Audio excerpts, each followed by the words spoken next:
రంజాన్ పండుగను పురస్కరించుకుని జమాతే ఇస్లామీ హింద్ ఆధ్వర్యంలో నగర ప్రజలకు సేమియాలు పంపిణీ చేసి శుభాకాంక్షలు తెలిపారు. జమాతే ఇస్లామీ హింద్ కాకినాడ శాఖ తరపున కల్పన సెంటర్లో మంచిని పెంచు, తీపిని పంచు, చెడును తుంచు నినాదంతో ఈద్ ఉల్ ఫితర్ పండుగను జరిపారు. ఈ సందర్భంగా స్థానిక ప్రజలకు పాయసం పంచారు. చాలా సంతోషంగా పాయసం తీసుకున్నవారు మనమందరం సోదరులమే అని చాటి చెప్పారు.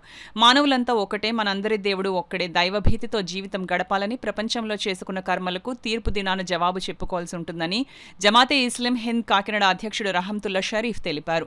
కార్యక్రమంలో సంస్థ కార్యకర్తలు ఖాజా, వహీద్, సాధిర్, సాబీర్, షమీం, ఎస్ఐఓ సభ్యులు అస్లాం, హబీబ్, సోహెల్ ఖాన్ తదితరులు పాల్గొన్నారు. అందరికీ రంజాన్ శుభాకాంక్షలు. జమాతే ఇస్లామీ కాకినాడ యొక్క ముఖ్య ఉద్దేశం మానవులందరూ ఒక్కడే, మనందరి దేవుడు ఒక్కడే నినాదంతో ఈరోజు జమాతే ఇస్లామీ కాకినాడ ఈరోజు అందరికీ తీపి పంచడం మొదలుపెట్టింది. రంజాన్ సందర్భంగా ఈ కార్యక్రమం నిర్వహిస్తుంది.